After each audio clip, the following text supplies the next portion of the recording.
Hi, this is Nicolin, and you've joined me here at Underneath Her Skin. I am a mother and school social worker. So what happened at Uvalde Elementary School is definitely something that can happen anywhere, and that's very much a tragic thought to even think. I do have two daughters in elementary school, so this is also something that is devastating to hear, to watch, and just to see continuously happening over and over again. And I'm sure so many families can join with me in saying something has to happen. Today, I would like to share with you some tips on how to speak with your children about this tragic events and other events like it, just so that you can help them regulate their feelings, understand what, and help them understand what is happening in the best way that you are able to at the moment. So tip number one, I'll be sharing 8 tips with you, and I do hope that they will be helpful.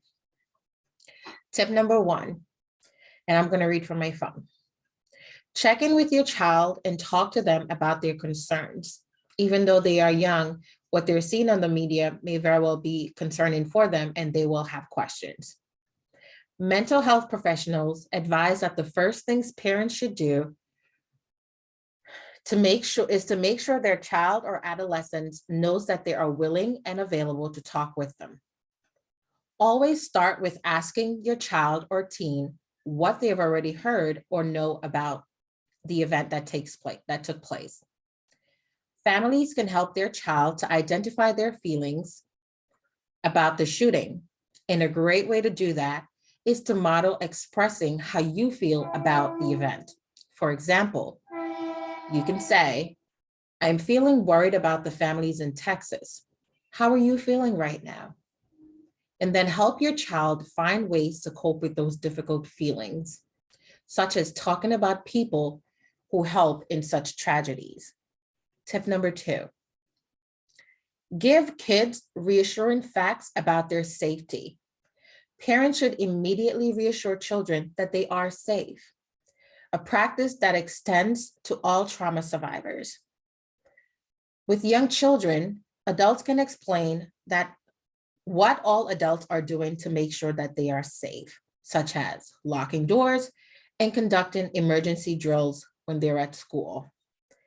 Parents also can and should tell their children that school is a safe place for them to be.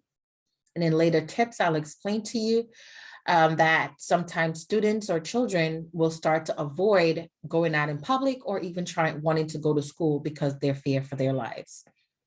Tip number 3, treat children according to their age. Give young children only brief information. Simple information. These children are less verbal, so they may communicate about their anxiety by drawing or through playing.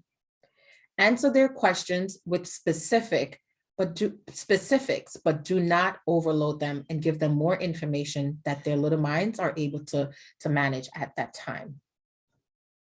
Tip number 4, limit exposure to media. And this is a very important tip because we have so many devices in the home that broadcast news and other media events daily. Limiting this is going to be a very good tip in helping your children cope and will help them receive less information that they need to know. Violent images can cause secondary trauma. Sometimes we don't even realize it, that just looking at something can cause trauma. Symptoms of this in children include chronic fatigue, anger, poor concentration, and fearfulness. And developmentally inappropriate information can cause anxiety and confusion. For younger children, every time they watch the news, they feel like it's a new event as opposed to the repetition of the same event.